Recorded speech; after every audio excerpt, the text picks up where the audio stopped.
بسم الله الرحمن الرحيم. باب المسح على الخفين. اللهم صل على محمد وعلى آل محمد بعدد معلوماتك وبعدد ما تحب وترضى.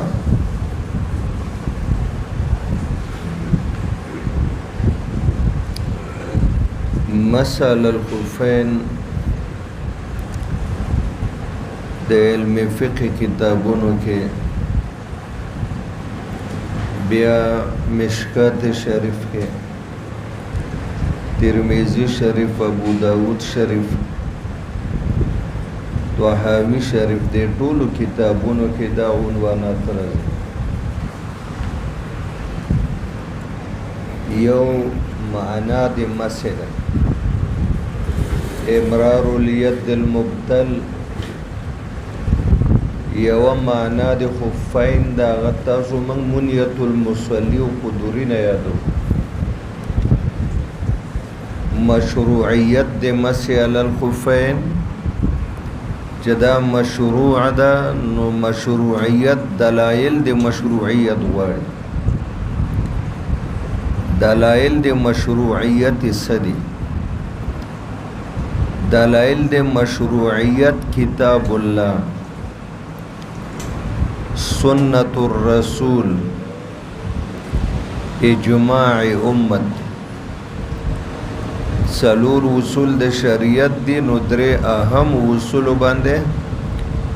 لکه صاحب د منتخب حسامی وی وعلم ان اصول شرع ثلاثه والاصل الرابع القياس. نو اصول ثلاثه کتاب الله، سنت الرسول او اجماع الامت دا یو ځای ذکر کړي. په دې ټولو باندې د مشروعیت ثابت ده او حدیث خدا د مخې درازو کتاب الله وارجلکم وارجلکم دو قرائت ده. د یو قرائت محمل مسد او د بل غسل، ځکه د رجلینو دوه حالت دي. کله داسې وي چې سړی موزه پخپو کړي بیا قرائت د جرد او وظیفه مسح. کله داسې وي چې سړی موزه نه پخپو کړي بیا قرائت نصب ده او وظیفه غسل ده. علامه بدر الدین عینی رحمت الله علیه وایي ویسا د پاسه اتیا و صحابه کرامونه د مسح علی الخفین روایت نقل، بلکې د دین هم زیات. ډېر جالب او جاذب ادم د چې په د اتیا یا څه د پاسه اتیاو کې او بیا کس صحابه کرام بدریان دي او د بدریانو خصوصي شان ده او پدې کې عشره مبشرم داخل. چانه چې روایت د مسح علی الخفین شوی او دا حد تواتر ته رسیدلی دی. همدا وجه چې اکثر علماء کرام امام ابو الحسن کرخی او بخپل امام الائمه امام ابو حنیفه رحمت الله علیه تم دا منسوب ده چې موږ ډاریږو هغه سړی کافر نشي چې هغه له مشروعیت د مسح علی الخفین نه انکار کوي. چې څوک مسح علی الخفین نه مني وای د دې خبره یره ده چې یاره دا سړی کافر نشي. د دې وجه نه د مسح علی الخفین مشروعیت دا په بلها دلایل باندې ثابت. امام ابو حنیفه رحمت الله علیه فرمایي چې د اهل السنت والجماعت لس نخې دي او پاغو لسو کې یو دا ده وان تر المسح علی الخفین. عقیده با د مشروعیت د مسح علی الخفین سات نو تبا اهل سنت کې شامل یو کده مسح علی الخفین د مشروعیت د عقیده ده نه و بیا د اهل سنت والجماعت کې شامل نه د دې وجه نه د حواله سره د علماو د څلورو امامانو فقهاو محدثینو تر مفسرینو پورې د دې ټولو په دې باندې اجماع او په تواتر باندې دارا نقل شو چې په موضوع باندې مسح کول دا مشروع او جایز دی او دا ثابت دی د شیعاګانو مذهب تاسو ته پته ولګي دا غوي په موضوع به مسح نه کوي د خپو وظیفه مسح ده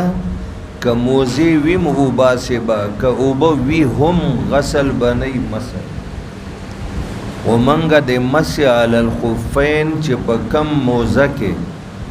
امدا شرایط و درې چې خپو پورې انخد د کعبینو پورې خپې پټې کړې دي اوبه نه راکای بیا کستاسو خیالي په دې کې زمونږ استادو د علماء کرامو به اختلاف چې د مسح علی الخفین به شروع کیږي کله نه را بشدل د حدیث دا با مذهب راجح د احناف وداره چې من وقت الحدث او د شوافی راجح قول دا من وقت اللبس کم ټایم نه چې موزه واچولې دغه ټایم نه واله تر روان دغه وخت پورې بس دا 40 غنټې شو د مقیم د پاره او درېش په درې ورځې د مسافر خود دغه ټیم نو مونږ وای چې نه من وقت الحدث دوهمه خبره به چې د فقه په کتابونو کې وو په حدیث متبرکو کې راځي هغه دا دلته بداټه کې راشي چې ادخلتهما طاهرتين طهارت عند الحدث چې کاملی په وخت د لبس کې طهارت کې کامل نوی څه خبره نه والے جی تاسو من کتابونو کې نو ویلي یو سړی خپې ومنځي او داسې نشته ترتیب خو فرض نه ده که نه او داسې کې زما ستا مذهب دا ده چې سنت یو سړی خپې ووینځي او موزې په خپو کې باقي او دس ونه کې مثلا 8 بجې خپې ومنځلې او موزې په خپو او دی په 1 بجه باندې باقي او دس پوره او په کم 2 باندې دی بیا او دس شو نو عند الحدث خو د طهارت کامل ده که نه ده نو تا ته وایي چې صرف کاودس د نور کامل نمی او موزې د په خپو کړې و چې ته بیا اودسه کېږې د بیا اودسۍ نه وړاندې چې ستا طهارت څه ګرځېدلی کامل ګرځېدلی او شوافی وایي چې کله موزې په خپو کوې په همدې وخت کې طهارت کامل پکار د دې نقطه انس صاحب څه ویلی و ښکاره خبره د هغې ترتیب او داسې کې فرض نه وایي وی دا څنګه کېدای شي چې تا مخ وینځلی نه ده لاسونه دې وینځلې نه دي مسح دې په سر کړی نه ده او موزې دې اچولی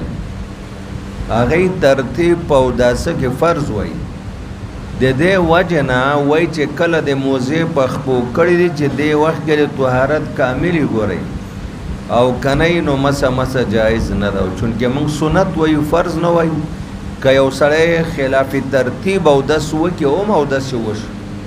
و ترک د سنت راغی مفتاح للصلات د لمونځ ور باندې کوه هغه به قال حدثنا أسمع بن الفضل عن ابن وهب قال حدثني عمرو قال حدثني أبو النضر عن أبي سلمة بن عبد الرحمن عن عبد الله بن عمر عن سعد بن أبي وقاص رضي الله عنهما عن النبي صلى الله عليه وسلم أنه مسأله الخفين وأن عبد الله بن عمر سأله عمر رضي الله عنه عن ذلك ابن عمر والد محترم نه تپوسو کوي خبر هم داسې و یا هم داسې و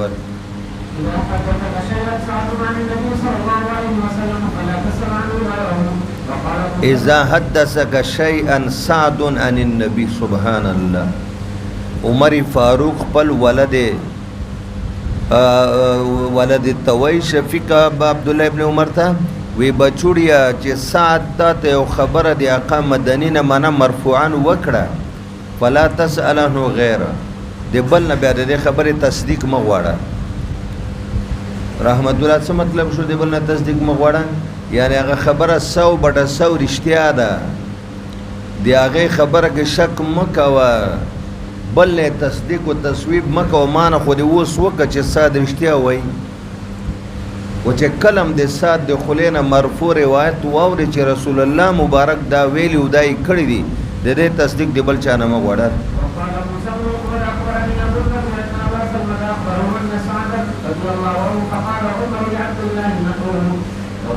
چې سعد در تویل بچه بیا بل نه تپوس مکوه بس وشوه خبره دا روغه د سعد چېرته د ځان نه ویل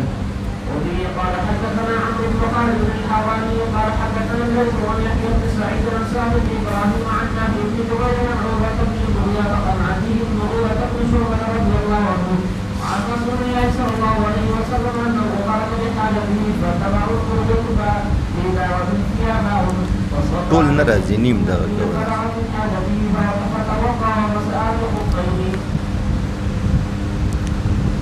ګور مولانا صاحب عن ابيه المغيرة بن شعبة عن رسول الله صلى الله عليه وسلم انه خرج لحاجته فاتبعه المغيرة بإداوة فيها پدې روایت کې چې عن ابيه المغيرة د مغیره ابن شعبه بچای فرزند رشید د والد محترم مغیره نه روایت کوي او دا هغه روایت ده چې بده کې رد صریح راغلی ده په شیعاګانو باندې خذلهم الله او په هغه چا باندې چې هغوی دا وایي چې مسح علی الخفین منسوخه ده او ناسخ د سورة المائده آیت الوضو ده د سورة المائده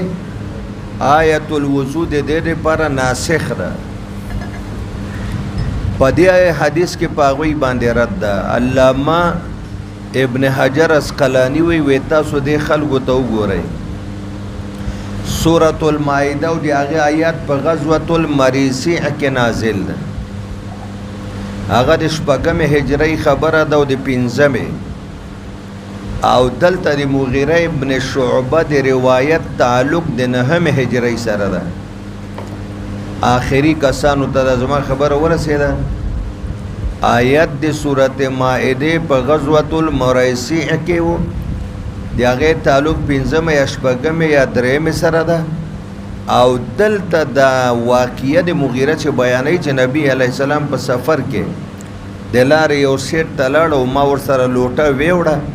او چې اودس ته راغی کېناسته نو ما ورته اوبه اچولې اودس یې وکړو په موضوع باندې مسه نو په دغه حدیث کې رد بلیغ راغی په هغه خلکو باندې چې هغوی وایي چې مسح الخفین دا منسوخه شوې ده په آیت د سورة المائده نو ودی الله بندگانو چیرته پنځمه هجری او چیرته نهمه ملک صاحب ناسخ مقدمی که مؤخری ناسخ مؤخری منسوخ مقدمی د مائده آیت د آیت الوضو دا په پنځمه کې نازل د راجحه کول شپږم یا دی خو پنځمه راجحه او دا واقعه د تبوک د تبوک غزوه د آقا مدنی په تمامو غزواتو کې د ټولو نه آخري غزوه ده نه پس غزوه نه ده شوې نهمه هجری ده نو عجیبه دا ده چې او 10 آیات نازل ده په پنځمه کې او دا واقعه ده د نهمه د پنځم هجری آیت څنګه د نهمه هغه حکم منسوخی خبره نهایت د دې خلکو کمزور شوه کنه شوه د مریسیع واقعه د پنځمه ده او د تبوک د نهمه ده نو رد راغی په دې چې حکم د مسح علی الخفین مشروع ده او تا قیامت به دا مشروعي د منسوخ کېدو خبره منګړت او درو او دا خبره شیعاګانو راوچاته کړې ده او بعضو خوارجو اله قال حدثنا ابو معين قال حدثنا شيبان عن يحيى عن ابي سلمة عن جعفر بن عمرو بن ابي الطيب عن ابا واخبره ان الله رسول الله صلى الله عليه وسلم يمسح الخفين وتابعه الحافظ ګوره دلته ابان عن يحيى د عمرو بن امیہ متابعت کړی ده. نو تاسو خو دا ویلي چې کله د یو روایت چې راوي په فی نفسه ثقه یو متابع پیدا شو دا روایت کې قوت نهایت زیاتیږي او کراوي ضعیف یو متابع پیدا شي نفس قوت پکې راځي. روایت فی نفسه قوي ده چې آقا مدني په موضوع مسا کړی ده او متابع موجود ده نو د دې نه مضبوطه خبره بل څه کېدای شي. نو چې څوک دې ته بیا هم د منسوخ کېدو نسبت کوي دا منګړت او دروغ او افترا ده په حدیث باندې.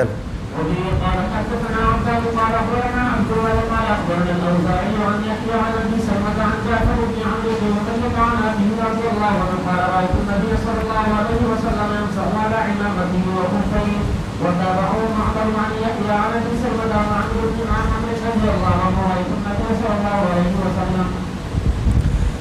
مولانا سے مبارک دلته دا یو خبر را رأیت النبي يمسح على امامته. آقا مدنی می ولید چې امامه باندې مسح وکړه خفای خبره خو زه خفین وګړه وتابعوا معمر په دې حدیث کې د امام اوزاعی متابعت کړی. معمر په دې حدیث کې د امام اوزاعی متابعت کړي. هغه متابع او د متابع روایت قوي شو. ان یحیی نبی سلمہ رأیت النبی نو ګوره بیا د دې متابع پیدا شو. د مسأله الامامه په حواله مونږ تاسو ترمذی کې خبره کړي هم ده. دلته بیا اجمالا یو نظر ور باندې واچو. دوا امامین کبیرین محترمین امام الائمه امام ابو حنیفه امام دار الهجره امام مالک رحمهم الله دی وی چې مسا علی الامامه په پګړی مسا نه قائم مقام د مقدار مفروض ګرځي نه قائم مقام د مقدار مسنون ګرځي. معنا دا چې نه فرض ادا کیږي او نه نو مقدار مفروض خو ځان له ټولو ته پته را دی. هر چا په مذهب مالک صاحب ټول شافعي صاحب 2-3 وختان امام صاحب روبه او د قرنګ احمد صاحب د سړو د پاره یو حکم خزو د پاره هغوی وی کچا د ناسویه په ځای او د سر په ځای مسه پګړی باندې وکړه نه فرض ادا شو نه سنت ادا شو نه قائم مقام د فرض وګرځي مقدار مفروض نه د سنت وګرځي. او دوا امامین صغیرین محترمین امام شافعی او امام احمد بن حنبل رحمهم الله هغوی وی چې فرض په نه ادا کیږي قائم مقام د مقدار مفروضه نه جوړیږي البته قائم مقام د مقدار مسنون جوړیږي. قائم مقام دی شافعي صاحب احمد صاحب وای کدا شپږته وختانو باندې مسه وشوه او باقی مسه پر پګړی باندې وکړل والی و یو 2-3 وختانو پورې مسه فرض ده د مقدار مفروضه شو په دې دی وی لاس راکاږي او باقی ټول سر باندې سنت د پاغې دی وی پګړی باندې لاس راکاږي. نو قائم مقام د مقدار مفروض خو نشي جوړې دی البته د مقدار مسنون قائم مقام جوړي. دا د دوی مذهب ده. منګه ورته وای ګورې چې کستاسو خیالي قرآن شریف وای وامسحوا برؤوسکم راس ذکر کړه دا باب راس داخله ده او امامه ته راس نه ویلې کی امامه ته راس نه ویلې کی د دې وجنه دا په دې باندې د غنا ده کی بل دا د مولانا صاحب یو کتاب د امام بخاری بیرته په دې لګردم کړی ده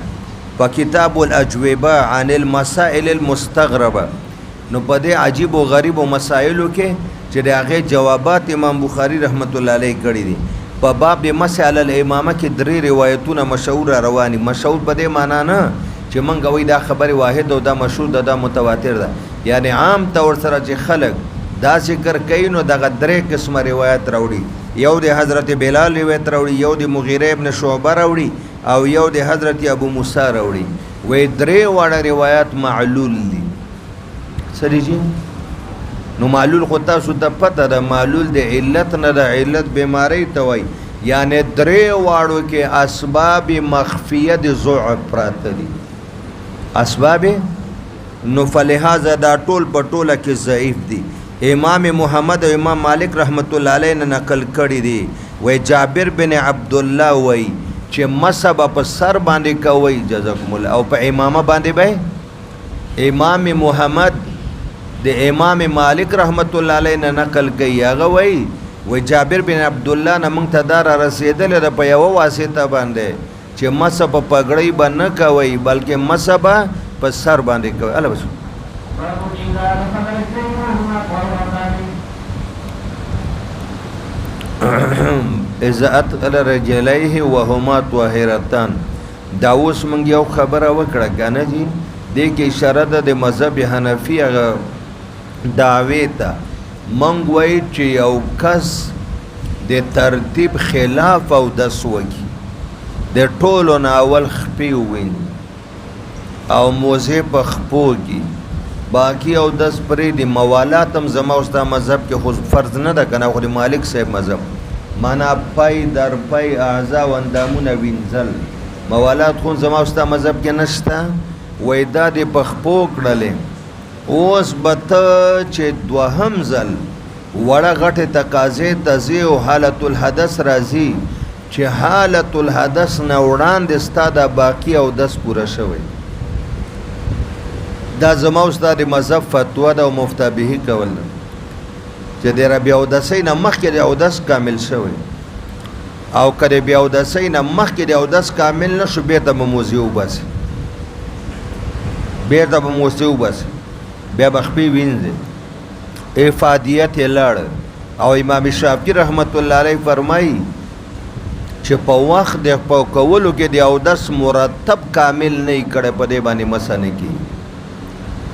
چې کله یو سړی خپې د موزه په خپو کې وهما طاهرتان او خپې وینځلي نو حکم یې څه ده حکم یې دا د مسه صحیح شوه بس اوس یې منځلي د مسې ضرورت نشته چې بیا حالت الحدث راځي چې د هغې نه مخکې دا اودس پوره کړی هغې نه بعد چې بیا ټایم راځي د اودسونو مسه به کوي وبه قال حدثنا ابو معين قال حدثنا نبي عن عامر عن عمر بن المغيرة عن ابي هريرة قال كنت مع النبي صلى الله عليه وسلم في سفر فهويت بأنه فقال تعوذا فإذا دخلتما طاهرتان طاهرتين فاهویت ما اراده وکړه حضرت مغیره وایي چې زه د موزه مبارک د قدمینو مبارکینو نو باسم وی وینځم ما ته وی دعهما مغیره پرې د مو باسا فإني ادخلتهما طاهرتين ما چې کله د خپې موزه په خپو کولې نو خپې مې وینځلې وې فمسح علیهما نو طهارت کامله عند الحدث ضروری ده نه عند اللفظ او شوافی عند اللبس له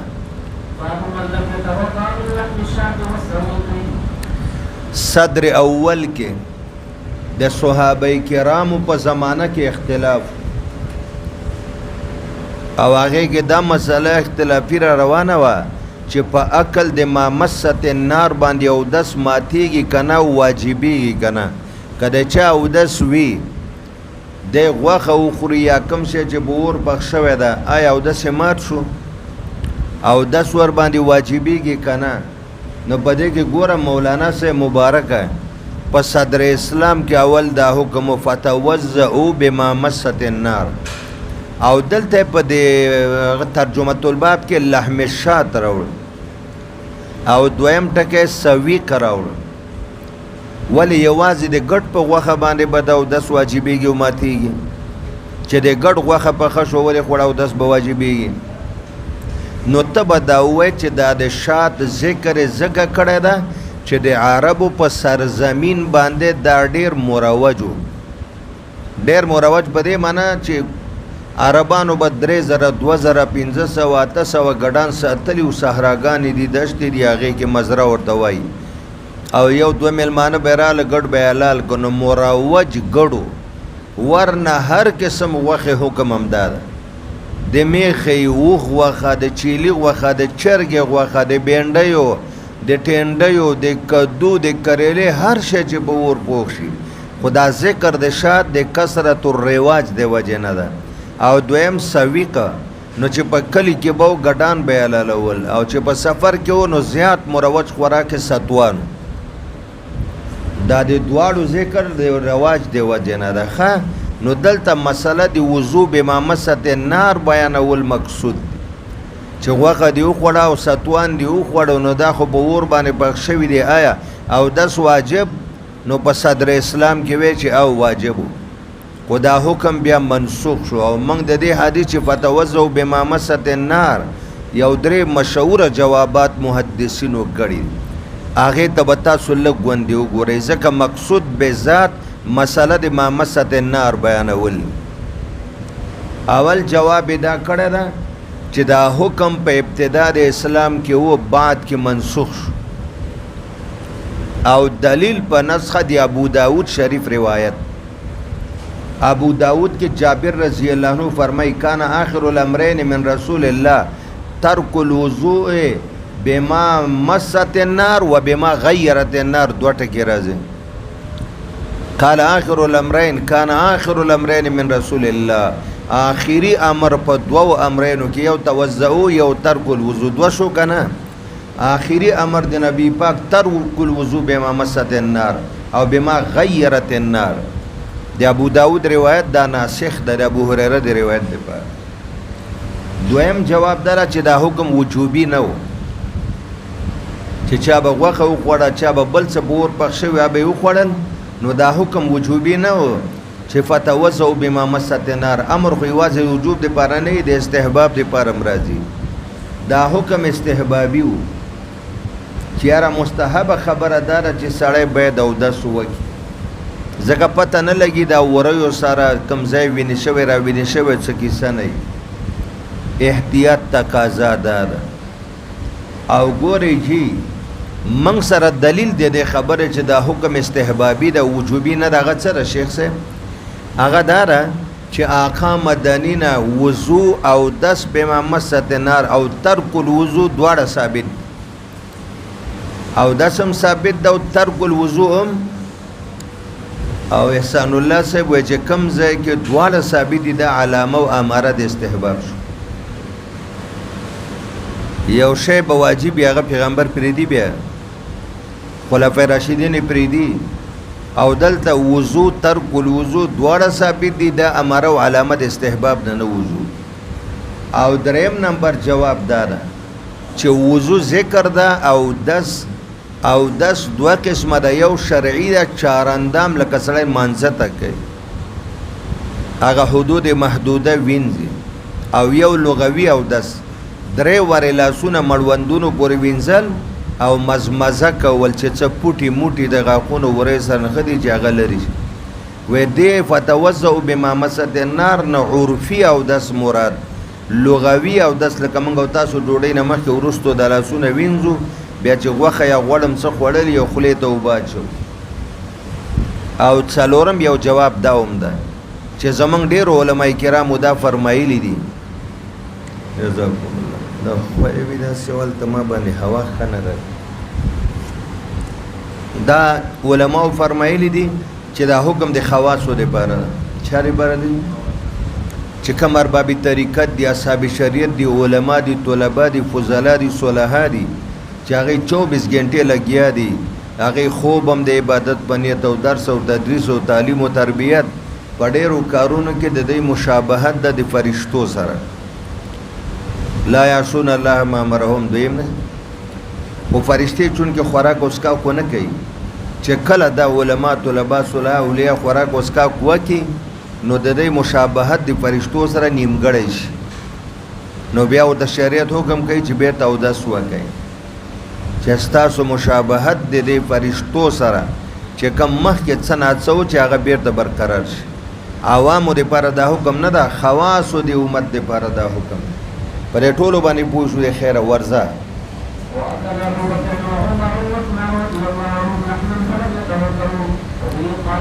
ګوره ټولو هغه کړی ده خوراک کړی غوښه یې خوړلې ده خو اودسې نو که امر برای وجوب وی یا منسوخ شوی نه وی نو ابوبکر به پرېښی وی پرېښوده یې بیا عمر عثمان پرېښوده بیا. ته نن ویښې ګوده یو خبره یاده کړه که نه یاره مسکات کې یاده کړې وی کومه خبره ما نه خو تپوس وکړه چې کومه خبره یاده هغه دا یادو موږ یې مسکات کې کوو که نه. علامه ابن بطال رحمت الله علیه یو مشهور و معروف محدث ده هغه د ابوبکر صدیق رضی الله عنه په حواله لیکي وی ابوبکر له اسمان نه را پرېوتل غورځېدل خوښوي. ابوبکر په دې خوشحالېده چې له اسمانه دی را پرېوتی وی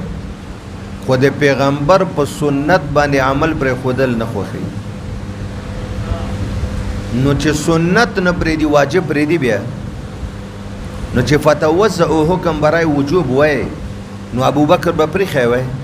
او دلته ګوره عنوان کې راوړ واکل ابو بکر عمر عثمان درې خلفای راشدین غوخه خوړلې فلم یتوزع او معلومه شو چې یا منسوخ یا حکم استحبابي یا وضوء عرفي ده لغوي ده هغه شرعي او د سنو مراد اله بس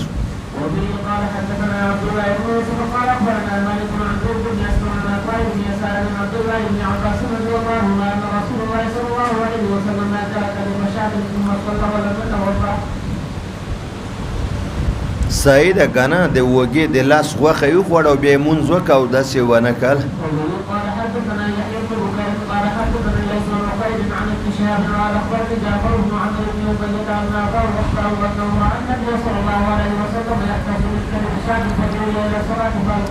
په چاړه باندې ما تاسو د پرونه ویلو عرب نیم پوخته غوخه خوري هغه زمونږ غونه داسې حلوا کوي نه هغه کې قوت دی چاړه باندې کټ کوي بیا خوري نو بس بیا راغی بلال ورته ویل چې قربان دې جمع ټیر ده پاتې د لمونځ وکړه ولم یتوزع خو ختمه شو خبره چې منسوخ ده حکم له نو ستوان تاسو کې چا خوړلې لله سوچت کې لګا خوړلم دي کنه پیژنې خو به خامخا ګوره پنیر او پیژنې ستوان او پیژنې ډېر شیان دي چې دا پیژندل غواړي او موږ به جوړول په خوا جمع کې ډېر دا د وړو نه د توتانو نه او د غوړو نه او د خوږو نه دا ټول مرکبه ځاونه جوړي نو دا چې سړی وخوري طبیعي خبره ده چې دا پوټي وری او غاښونو سره انخلي لپاره د ازالې د آثار او اوزار د ماکولاتو چې د ماکول کم اجزا و سر ستا خوله کې انخته چې هغه ختم شي نو غړغړه مسواک وها ګوته مسواک وها غړغړه وکه چې اغازا د ماکول وریو نه او له حلق نه او د غاښونو نه لري شي قال حدثنا عبد الله يقول وقال اخبرنا مالك عن يحيى بن سعيد المشهور بيسار مولى بني حارث بن سويد بن النعمان رضي الله عنه اخبره انه خرج مع رسول الله صلى الله عليه وسلم عن خيبر حتى اذا كانوا بالفخذاء وهي ادنى خيبر وصلى العصر ثم دعا بالازواج فلم يؤت الا بالسنين بل سنو بس یو ستوان وې دا راوړی هغه یو خوړنه فسوریه معنا ترمذی کې کړي وا ستوان استغ دی هغه چې خوري نو اول به داسې ډوبو چڼکاو پی وکي بیا به داسې لږ موټه را موټه کې نو بیا په اسانه خوړ کېږي مری کې ډېر خلی نه وای هغه مو خوړو دی هغه نه پس رسول الله مبارک مزمزه وکړه منګم وکړه د دې حدیث مقصود دا ده چې د خوراک نه پس کاغه هر سوي خو بل خصوص ستوان د دې اثرات په خوله کې باقی پاتې کیږي نو مستحب حکم دا ده چې عوامي که خواصي د خوراک نه بعد د مزمزه وکي چې هغه اثرات د خوراک پاتې شي دی وځه چې هغه لري شي ځینې وخت کې که ستاسو خیالي سړي سوچ نه وي ولل مانځه کې د غاښونو مخکې زپاتې منځ کې په جبه باندې راوباسي په هغې بیا شخوند وهي نو تاسو ته پته ده چې بیا مونځ خرابېږي قال حدثنا قال اخبرنا ابن وهب قال اخبرني عمرو عن بكير عن قريب عن ميمونه رضي الله عنها عن النبي صلى الله عليه وسلم اكل عندها كبدا ثم صلى ولم يتوضا باب هل يوقف من اللبن استاذ محترم آیا مزمزه به کولی شي د شودو نه که سړي شودو وڅښل لږ غوندې تفصیل به غواړي یو د اوښې شوده دی یو دی غوا دی میخې دی چیلی دی دا تاسو خو بس کلی چیرته او ما داسې حقیقت سړی وایي کلی مې نه دي ځکه ما باندې څه چل کېږي یو ټینګې ډېرې دا د اوښې شوده دا تاسو چې به د الله را دا بعضې انسانان روان دي خیرن خچن او لوښې نهایت خیرن او خچن یې ګردونه غبارونه نه لاس وینځي نه د هغه اوښې غولانځې وینځي نه هغه ظرف او لوښی وینځي دا ګورئ ډېر احتیاط کوئ دې سره بیماری پیدا کېږي نو د اوښې شوده مې ولیدل چې طالب راوړه او غاټ ګیلاسو دا شان دی مخکې کېښوده نو ما دا کچه ګوته وینځلې وه دا مې پکې دننه چکناهټ پکې ډېر ده غوړ چربي غوړ پکې ډېر زیات دا د اوښې شوده چې وسکې دا خوله به د داسې شي ته وایي موم شو موم لکه غوړه ښوروا دی چې جمي کې خوړلي ټوله خوله موم شي ورسره چکناهټ معنا غوړ پکې ډېر دي دغه غوړ بیا نه د میخو شودو کې دومره شته نه د غوا شته نه د چیلۍ شته اوس که د چیلۍ شوده دی اوس که د میخې د غوا نو مزمزه در باندې نشته په مرتبه د استحباب کې هم نشته آقا مدني د اوښې شوده څکلي دي او بیا یې اوبه وغوښتې مزمزه یې وکړه وان له دسمه دې کې خو ډېر غوړ ډېر چکناهټ او ډېر غوړ پکې و ټینګ هم دي غوړ هم دي او لږ تعفن هم کوي چې سړی ورسره عادت نه نو نشه یې قسم او کمالات یې څومره دي عرب ځکه دا وګوره 80-90 کاله یې 4 ښځې ساتلي موږ چې 50 کلنۍ ته ورسو نم سړي بچي راوړي نم ښځې بچي راوړي په دې خو پوهېږئ چې سړي هم بچي نه راوړي او ښځې هم یعنې د سړي ماده منویه کې هغه طاقت نه یې پاتې چې دې نه څه جوړ شي او د ښځې غریب رحم ختم 50 کلنۍ خو ډېره ده 30 کلنۍ نه اوسه خواته ښځې بچي نه راوړي ملا هم تړلی او سر هم تړلی د عربو ښځې په 80 کلنۍ او 20 کلنۍ کې اولاد راوړي او عربان د 90 کلو یو زامن الکال راوړي ماده تولید دومره اندازې د مضبوطه ده هغې شوده ډېر سکي ده د اوښې شوده او د اوښ غوښه د دې باندې ریسرچ سوی ده دې کې دومره قوت او طاقت ده چې څومره خوراک کوي او 20% د دې نه یوازې قوت با جوړېږي دی چې سهار مانځه نه راشي نو اول به لاړ شي فریزر ته هر یو په خپله ښځې سړي چې مونځ وکړي بس اعلا نه اعلا کجوري دا به راوالي دا وخوري او په دې دغه کې تیار ډبیو کې بند یا کولاو پی او خان خو د هغې ډېري مزرعه کې په بالټۍ او بالټۍ راوړي هغه ورته په سلاجه کې او فریزر کې پراته وي داسې یو غټ ګیلاس پسې دا وڅښي دا کجوره نه ده سکر یو برني دا خالصه قوت باد او بیا پسې د دې اوښې شوده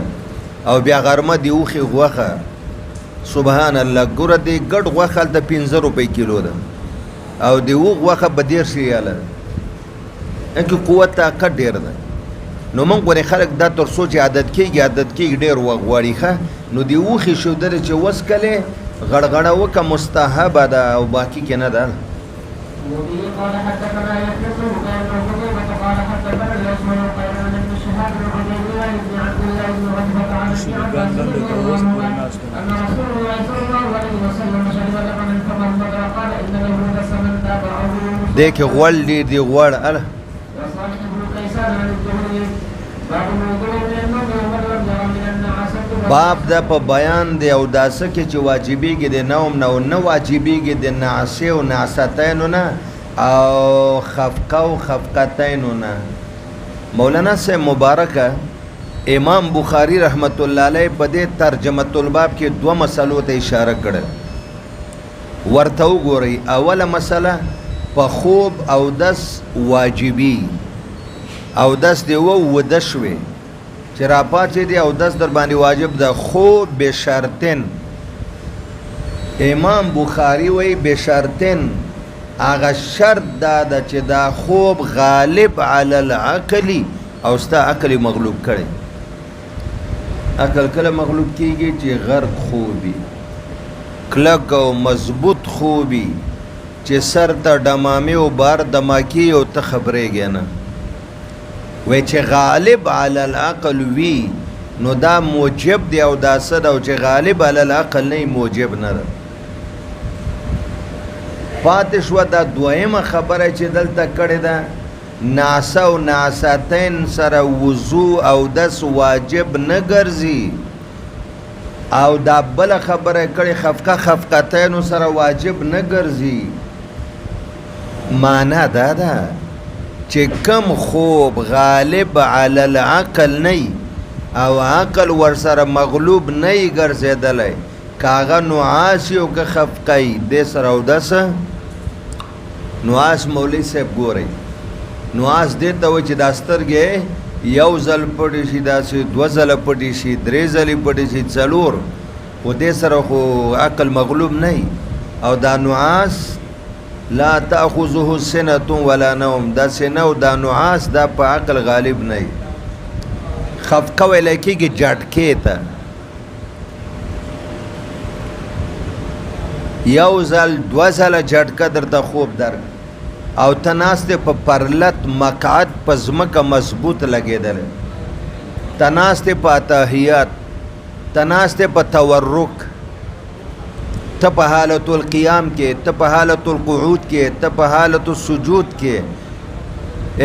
د لمانځه په هر هیئت کې که به تا راشي په دې باندې ګورئ مونځ نه ماتېږي مونځ سر ته ورسوه بهر د لمانځه نه هم که یو جړکه دوه درکړي او اودس دې ونه واجب در باندې نه ګرځي د امام بخاري رحمت الله علیه د شرط مطابق ناسه و ناستین و خفقه خفقتین غالب علی العقل نه دی موجب دی او داسم نه دی او غرق خوب غالب علی العقل ده نو موجب دی او داسم په دې اوس پوه شو که نه چې کله خوب درشي جماعت کې مدرسه کې خانقاه کې محدثین یو علاج دام بیانوي چې فوراً ځای بدل کړه تبدیل د مکان وکړه چې کم ځای کې ناست دی د ځای نه پاڅه بل ځای د خوب تخت دویم علاج یې دا چې خوب در باندې ډېر زور راوړه او داسې جټکې در کولې او سترګې دې مری مری کېدې فوراً پاڅه هلته لاړ شه مخ دې ووینځه یو لپه دوه اوبه دې سترګو ته واچوه خوب تخت باقی پاتې شو د لمانځه په هیئت کې چې په هر هیئت کې راشي خوب ناقض نه ده او ما ته د فقه کتابونه کې په کرات و مورات و مستجعا مستندن متکئا دا درې قسمه خوب دې سره استرخاء راځي استرخاء سبب د مزونه د خروج ده هلته نقص ته او دس واجبېږي او چې متکئا مستندن مستجعا نه وي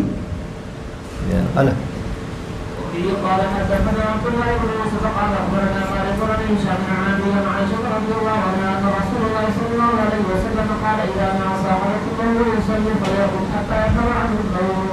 فان احدكم اذا صلى دا داسې نه وایي ګوره جي ملک تنویره چېرته دا سوچ ونه کې چې کله یو سړی اذا نعس احدکم وهو یصلي یو سړی په نفلو باندې ولاړ دی او د ده په سترګې پټې پټې کېږي یا جټکه راځي نو دی دې فوراً سلام وڅرخی او دی دې وده شي مونځ مات شو نه مونځ به پای تکمیل ته ورسوي مونځ به دې پوره کې مثلا تا دوه رکعته کړي څلور دې کړي او ستا اراده ولا 70 رکعته نور مه کوه فلیرقد امر برای استحباب لږ غوندې دې څملي حتی یذهب عنه النوم چې د خوب د کیفیت نه ختم شي د دې معنا دا نه ده چې په مانځه کې څمله او نه د دې معنا دا ده چې ته مونځ مات کا دا لمونځ دې پوره کا نور مه کوه معمولی غوندې آرام وکړه چې خوب د نه ختم شي هله وایي که یو سړي باندې خوب په مزه مزه غالبه کېږي او دی دا اوس چې کله دعا کوي یا څه تلاوت کوي نو دی نه پوهېږي چې زما د خولې نه څه وځي لعله کېدی شي دا سړی چې به د باندې خوب جټکې راځي او سترګې پټې پټې کېږي یستغفرو کېدی شي چې دی به یو دعا د مغفرت کوي په زبان باندې فیصب نفسه او د مغفرت د دعا په ځای به ځان ته خیري وکړي ځان ته به څه وکړي اوس ګوره شیخ صاحب موږ او تاسو اللهم اغفر لی ولوالدی وللمؤمنین نو دا خو ماته او ته په نفلي لمانځه کې جایز دي قومه کې هم علماو جایز کړي سجده کې هم جایز کړي دي وسته اللهم اغفر لی بځای اللهم اغفر لی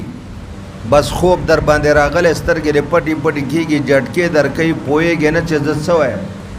د غین په ځای د عین که اللهم اغفر لی خدای ما وبخه مور و پلار مې وبخه مؤمنان او که اللهم اغفر لی دې که دا غین په عین بدل شون معنی څه شوه الله مام ذلیله کا زما مور و پلارم ذلیله کا او ټول مؤمنان ذلیله کا العیاذ بالله خیرې شوې که نه وایي چې خوب درغی بس دا مونږ د دوه رکعته پوره که سلام وترخوه څمله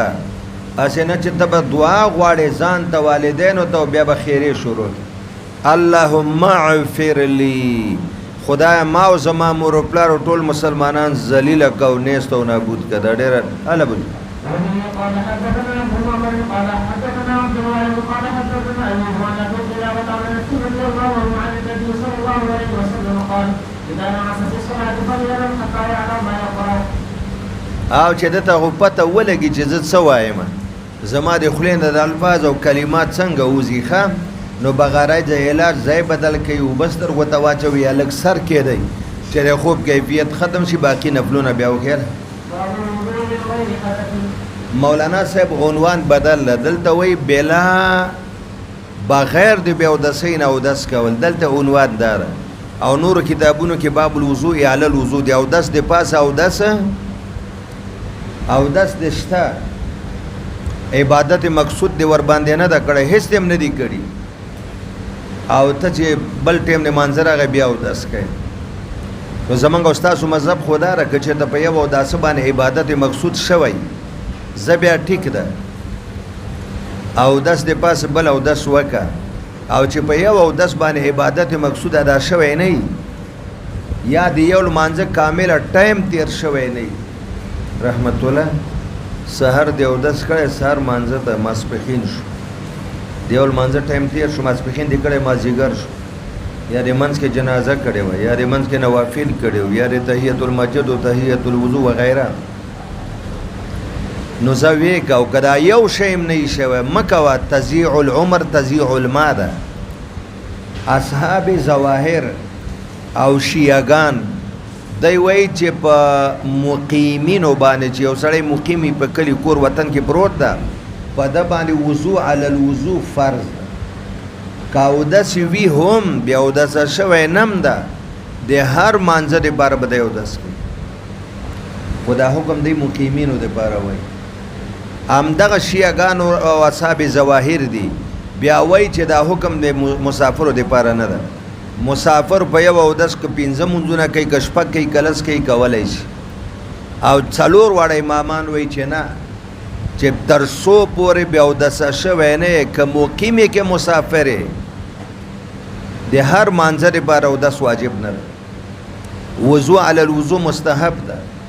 او کتا سو رسول الله مبارک استدلال کې پیش کوي هغه چې د هر منظر بار په مدینه طیبه کې اودس کو د دغه خصوصیت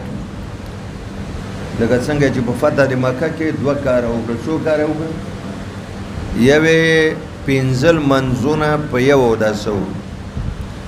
او دویم په موضوع مسه عمر صاحب ورته څه ویلې ورته ویل قربان عجیبه کار تاسو وکړ صنعت شیء لم تصنعه دا سه کار مو که چې وړاندې مدینه کې نه کو یعنی مدینه کې هم د هر منظر لپاره اودس او دلته پنځل منځونه په یو اودس مدینه کې په وینځل او دلته مسه محبوب ورته څه ویلې عمدن فعلته یا عمر دا کار می قصدنو دا د چا چې دا خیال د چې په یو اودس ډیر منځونه نه کیږي چې هغه د پته ولګي چې کی او دا څوک چې مسأله الخفین نه مانی چې هغه د پته ولګي چې مسأله الخفین مشروع ده هغه د آقا مدنی خصوصیتو باقی نه په مسافر باندې او د صلی الله اودس ته وضو علی الوضو او نه په مقیم باندې شت او داس به علی واجبېږي چې موجبات پیدا شي نواقض اله قال حدثنا محمد بن يوسف قال حدثنا سفيان بن عبد عاد قال سمعت رسول الله قال حدثنا مسدد قال حدثنا يحيى عن سفيان قال حدثني عمرو بن عمرو بن مسلم رضي الله عنه قال كان النبي صلى الله عليه وسلم يتوضا عند كل صلاه كنت كيف كنتم تصنعون قال ينصر احدنا الوضوء وما لم يحدث بس من خو بچ یو ځل اودس وکړو چې ارڅو منځونه چې ترسو به اودس شوی نو خو د صحابه و اختلاف چې رسول الله د هر منځر پر اودس کو دا په واجب او کده خصوصیت او کده د کمال فضیلت او حصول ثواب لپاره کو درې واړه خبره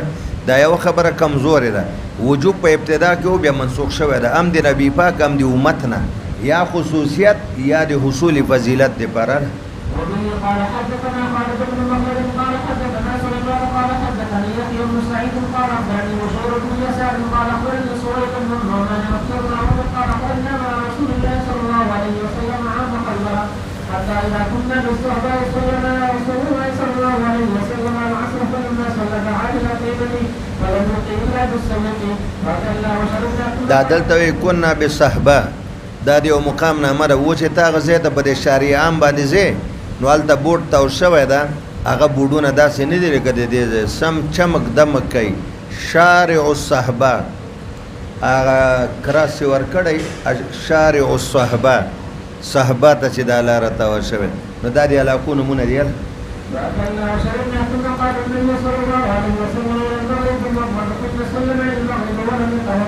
معلومه دا شوه چې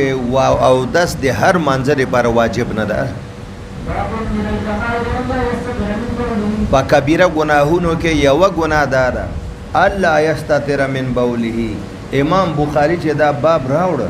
د باب کې د استتار دوه معناګانې کوي یوه معنا د استتار دا ده وایي دا کبیره ګناه ده چې یو سړی بولې کوي او د ځان پرده نه کوي داسې ځای کې کینی چې د هر چا نظر ور باندې لګېږي د باول و براز په وخت کې پرده معنا خلکو نه ځان نه پټوي د هر چا نظر ور باندې لګېږي دا کبیره ګناه ده او دویم معنا د استتار د وړو بولو د څاڅکو نه ځان نه بچ کوي داسې ځای کې بولو ته کینی چې څاڅکي ورالوځي بدن ته کپړو ته د دې پروا نه کوي او د بولو د څاڅکو نه ځان نه بچ کوي دا دویمه معنا د استتار دواړه معناګانې امام بخاری رحمت الله علیه کړي بیا دلته دا روایت چې کم راځي موراوی شک کوي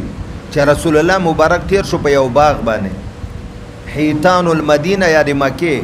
وایي چې من حیتان المدینه او مکه یا د مدینه باغونو کې یو باغ یا د مکې شک دی راوی ده وراجح حضره چې د مدینه محوت هغه باغ ته وایي چې څلور طرف هغې نه دیوال ته شوی او دروازه ورته لګېدلې هغې ته حائط وایي او چې دیوال نه وي هغې ته بیا بوستان وایي نو دې نه دیوال چاپیرو او راجح دا و چې دا مدینه منوره وه نو دوه انسانان په قبر کې معذب او په عذاب باندې گرفتارو رسول الله مبارک ته کشف وشو کشف بقدر طاقت ما دعوه کړې ده چې په تمام انسانانو کې په انبیاو کې د ټولو نه زیات روحاني طاقت علمی جسمانی او روحاني طاقت د رسول الله زیات د زړه سترګې هغه کار کوي کنه نو وی قتل چې دواړو مړو ته عذاب ملاویږي آقا مدني وفرمایل وای ګوره دا دواړه نه دي یعذبان دی د په قبر کې عذاب شروع ده وما يعذبان فی کبیر د دې فی کبیر دوه معناګانې دي یوه معنا داره دوی ته عذاب نه ملاویږي فی کبیر فی امرن یکبر الاحتراز عنهما مړه داسې خبره نه وه چې د هغې نه ځان ساتل ډېر ګران کار و اسانه خو بس دی ځان نه ده بچ کړی نو هغه د نن ورته عذاب میلاوي او باقي عذاب خو به صغیره نه وي کبیره یي که نه دویمه دا ده وما یعذبان فی کبیر بلا و انه لکبیر نور روایتو کې راځي ولې نه دا کبیرو دې څه معنا شو بیا یعنی دې خلکو مړو به دا دوه کارونو ته داسې اهمیت نه ورکاو اډو ګناه به یې ورته نه ویله نه صغیره نه کبیره دی ته اډو ګناه نه ښکارېده نه صغیره نه کبیره بلا ولې نه انه لکبیره او دا کبیره ګناه وه بله به دا ووایه وما یعذبان فی کبیر فی زعمهما د دې دواړو ګمان دا و چې دا موږ څه کوو دا غټه ګناه نه ده و انه لکبیر عند الله خو د خدای په نزد دا دواړه غټ ګناهونه وو د الله په نزد باندې حضرت دا دواړه څه وای دا یو داسې و چې ده به د بولو په وخت کې لا یستترو دواړه معناګانې وکړه په کلاو میدان به کېناسته خلکو به ورته کتل د ده عورت او شرمګات او ده به امتیازې کول یا لا یستترو لا یستنزه من رشاد البول د بولو د څاڅکو نه ځان نه بچ کو نو بچ کېدل خو څه ګران نه و اسانه و که نه و پرده کول اسان و که نه و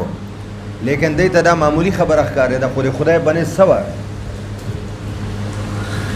او دا دویم چې و د چغولي کوله واما الاخر فکان یمشي بالنمیمه نمیمه معنا د چغولي د چغولۍ تعریف نه چغول خور چې دا خلک جنګوي د چغولۍ تعریف ته لږ وګوره ځان پې باندې پوه کا چغولي دې ته وایي چې نورو مسلمانانو ته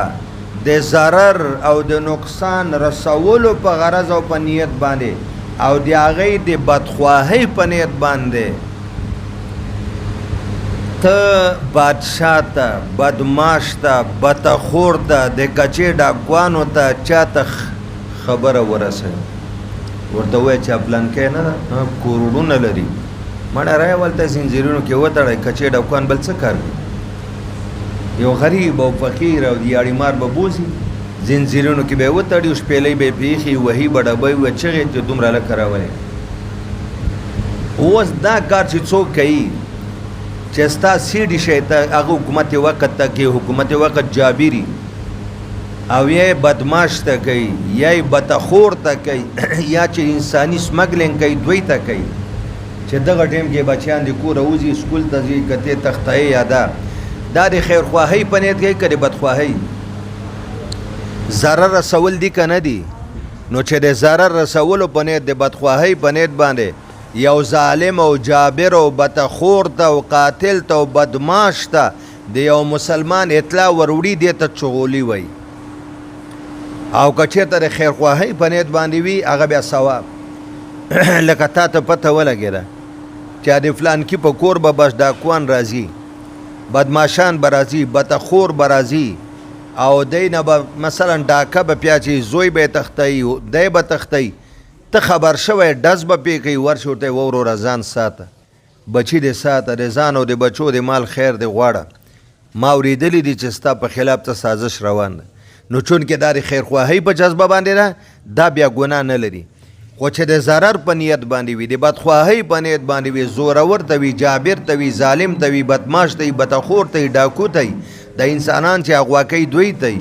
دې ته چغولي وي وې دې سړي به چغولي کول هغې نه بعد رسول الله علیه السلام اوس دا چې دوه کسان کافران دي که مسلمانان دي نو یو روایت کې راځي چې کافرانو دا مرجوحه خبره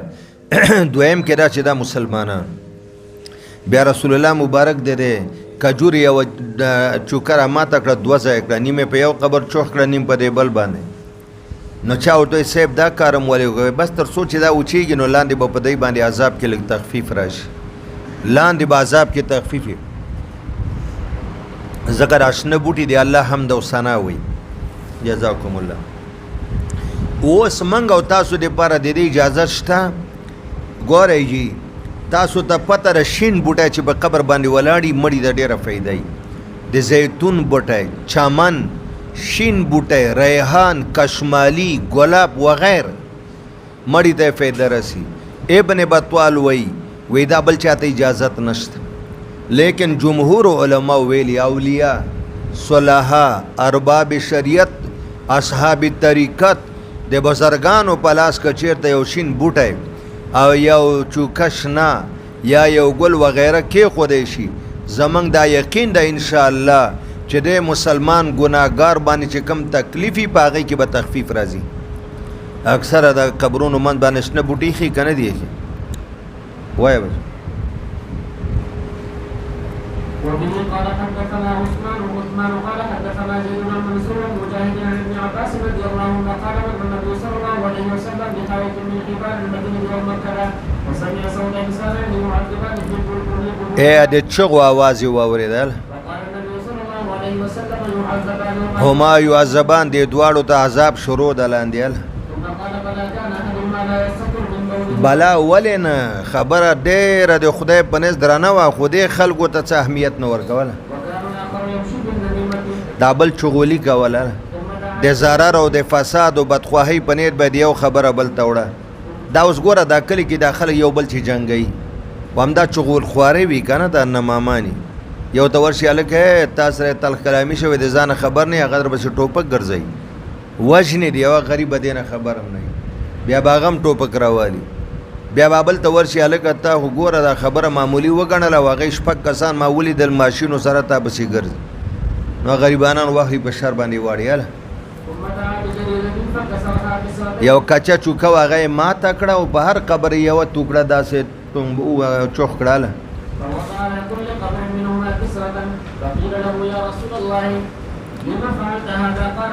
کېدی شي چې الله تعالی د دې دواړو نه د دې په وجه تخفیف راوړي مالم یا بسا تر څو پورې چې دا چوکه وچه شوې نه اگر که مفتی شفیع رحمت الله علیه دا لیکلی دي چې دا بس مورد حدیث پورې خاص ده معنا دا د آقا مدني بس دا د هغې خپل کرامت و د هغې معجزه وه او د هغوی خپل برکت و دا تر هغې پورې خاص ده لیکن نور اولیاء کرام صوفیه اعظام هغوی دا وایي چې کم کامل متبع د سنتو د نبی پاک او هغه داسې کار وکړي نو زموږ امید د الله ته چې دا مړي باندې په قبر کې څه عذابي کا ختموي خو نه ځکه دلته راځي ان یخفف عنهما چې د دې دواړو معذبو مړو باندې به تخفیف فی العذاب راشي